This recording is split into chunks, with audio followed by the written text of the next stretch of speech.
हमारे एक बड़े विद्वान महापुरुष थे, परम पूज्य श्री अभिराम दास जी महाराज, जूनागढ़ वाले महाराज जी।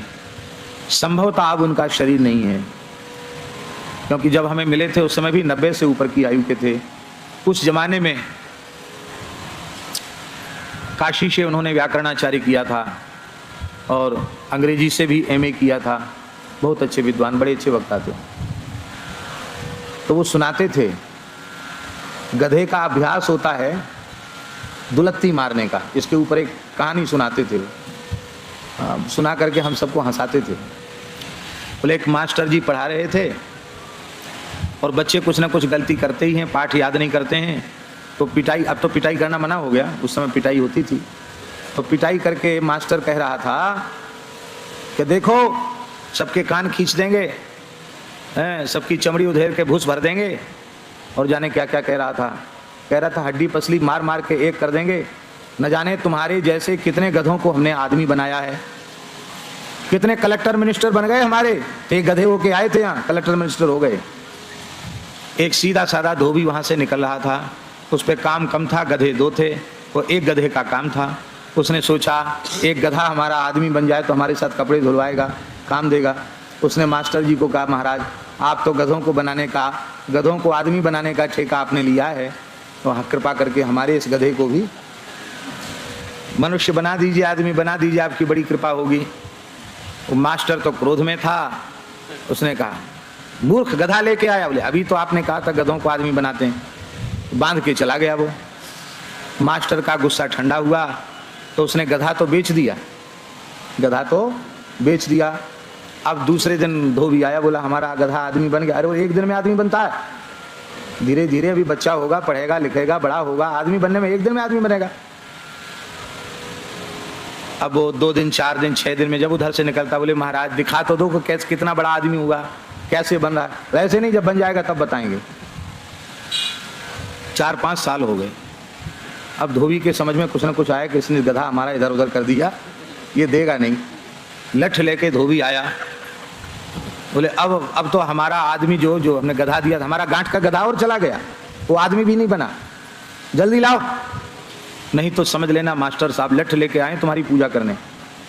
बहुत बच्चों को पीटते हो तुम, और तुमको पीटने आए हैं। मास्टर घबरा गया, उसने सोचा कैसे पिंड छुड़ाएं। बोले आदमी बन के यहां थोड़ी धरा है, वो मुजफ्फरपुर में कलेक्टर बन गया है।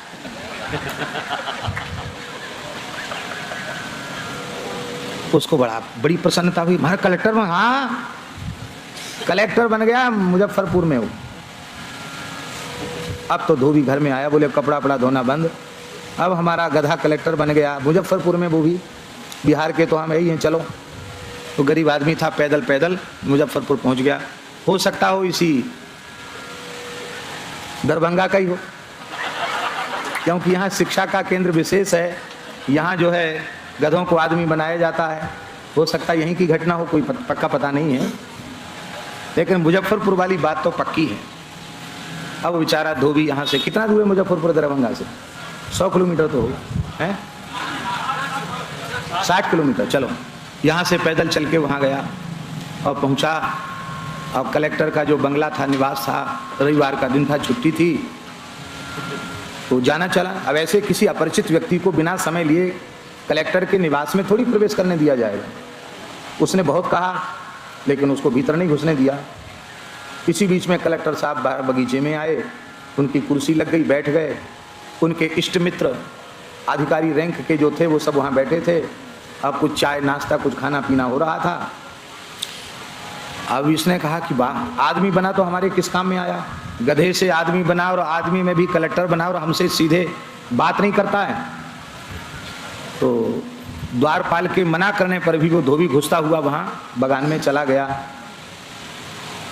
तो उसको कलेक्टर को बड़ा सर, ये कैसे आ गया, कौन है? अरे वो तो पहचानता नहीं है, मैं वही तेरा मालिक धोबी हूँ, और वही तू गधा है जिसके ऊपर पीठ पर कितना माल लाता था, और फिर तू बैठ जाता था तो फिर डंडे से पिटाई करता था। कितने मेहनत से गधे से आदमी बनाया, अब सीधे मुंह बात नहीं करता। उसको लगा कि ये पागल कहाँ से भीतर घुस आया। कलेक्टर को गधा बता रहा, तो उसको गुस्सा आई तो उसने लात मारी। जैसे ही लात मारी तो उसने कहा अब हमें जरूरत नहीं है, अब पक्का पता चल गया कि तुम गधे ही हो। आदमी से गधे से आदमी और आदमी से कलेक्टर भले ही बन गए, लेकिन अभी दुलत्ती मारना भूले तो तुम्हारी दुलत्ती खाकर हमको पक्का विश्वास हो गया कि तुम गधे ही हो। ये बात हंसाने के लिए हमने नहीं कही है। किसी के भी ऊपर पैर का प्रहार करना ये मनुष्यता नहीं। इससे हमें शिक्षा ये लेनी है कि कैसा भी अपराध क्यों ना हो, किसी के भी प्रति पैर का प्रहार मत करो, क्योंकि सबके भीतर हमारे प्रभु विराजमान हैं। पैर से किसको छूना, पैर से किसको टकराना। हमारे यहाँ धर्मशास्त्र में आसन को, वस्त्र को पैर से पकड़कर खींचना वर्जित है। बहुत से लोगों का अभ्यास होता है, कम्बल डाला, आसन डाला, पैर से खींच के उसको ले आए, तत्काल उसके पुण्य नष्ट हो जाते हैं, उसकी आयु नष्ट हो जाती है। प्राय लोग स्नान करके अपने अधो वस्त्र को, कौपीन आदि को तो पैर से ही किनारे कर देते। नहीं, जिसने आपकी लज्जा का रक्षण किया उसमें भी परमात्मा है, आप पैर से उसे क्यों ठुकराते हो। किसी जड़ पदार्थ को भी पैर नहीं लगाना, क्योंकि जड़ चेतन ये हमारी दृष्टि है। वस्तुतः कपड़े में धागे के समान सारे ब्रह्मांड में भगवान व्याप्त हैं, इसलिए किसी को भी पैर से मत छुओ, किसी पर किसी को भी ठुकराओ मत। महाभारत में एक बात लिखी है बाबा, एक धर्म संसद है महाभारत का 125 में 126 में अध्याय में अनुशासन पर्व के, तो महाराज जी वहां एक बड़ी विलक्षण बात है। वो पूरा का पूरा अध्याय, ये दोनों अध्याय प्रकाशित करने के योग्य हैं, छपाने योग्य अध्याय है महाराज। वो उसमें धर्म के संबंध में सबने अलग अलग विचार किए हैं। तो अग्नि से पूछा गया कि हे अग्निदेव, आप तो देवताओं के पुरोहित हो, अग्निमीडे पुरोहितम, आप बताओ धर्म का स्वरूप क्या है, आपके मत में धर्म की परिभाषा क्या है। तो अग्निदेव ने कहा है, मुझ जात वेदा अग्नि, गौ और ब्राह्मण, इन तीनों का पूजन करना, इनका सत्कार करना, यही सबसे बड़ा धर्म है।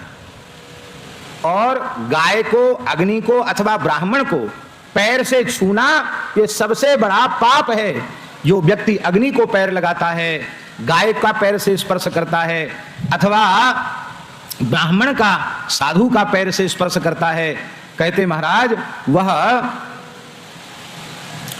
घोर नरक में जाता है। 14 इंद्रों की आयु तक उसे नरक में पड़े रहना पड़ता है। इसके बाद यमराज कहते हैं कि भाई इसका विचार करो, कितना कर्म शेष है, इसको नरक से छुट्टी दी जानी चाहिए कि नहीं। तो महाभारत में अग्नि कह रहे हैं कि अन्य अन्य पापियों के मुक्ति की संस्तुति यमलोक के ऋषि कर देते हैं, पर गाय को, अग्नि को और ब्राह्मण को जिसने पैर से ठुकराया है, तिरस्कार किया है, उनको नरक से बाहर निकलने का समर्थन कभी भी यमदूत नहीं करते हैं। तो हमने ये कथाएं सुनी स्वामी राजेश्वरानंद जी महाराज द्वारा। बहुत ही सुंदर तरीके से इन कथाओं का वर्णन उन्होंने किया है। उम्मीद है आपको ये कथाएं बहुत पसंद आई होंगी। अगर आपको ये कथाएं पसंद आई हैं तो चैनल को सब्सक्राइब कीजिए, वीडियो को लाइक और शेयर कीजिए, ताकि इस तरह की प्रेरक और हास्य कथाएं हम आपके लिए लेकर आते रहें। आपका बहुत बहुत धन्यवाद।